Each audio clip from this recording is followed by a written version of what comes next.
السلام علیکم ورحمۃ اللہ وبرکاتہ۔ اعوذ باللہ من الشیطان الرجیم، بسم اللہ الرحمن الرحیم، رب زدنی علما۔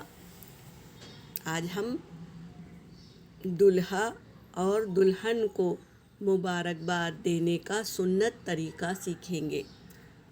حدیث پاک کا مفہوم ہے، سیدنا ابو ہریرہ رضی اللہ عنہ سے روایت ہے کہ نبی معظم صلی اللہ علیہ وسلم جب کسی شخص کو شادی کرنے پر مبارکباد دیتے تو اس کے لیے یہ دعا فرماتے: بارک اللہ لک وبارک علیک وجمع بینکما فی خیر۔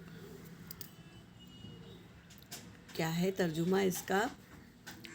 کہ اللہ برکت کرے تیرے لیے اور برکت کرے تجھ پر اور جمع کرے تم دونوں کو خیر و بھلائی میں۔ تو یہ دعا بہنوں ضرور پڑھیں۔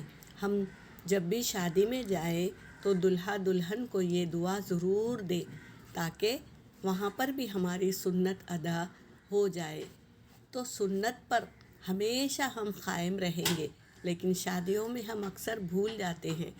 اب ہم یاد رکھیں گے اور اس دعا کو پڑھیں گے اور ضرور یہ سنت بھی اپنے اندر فالو کریں گے انشاءاللہ۔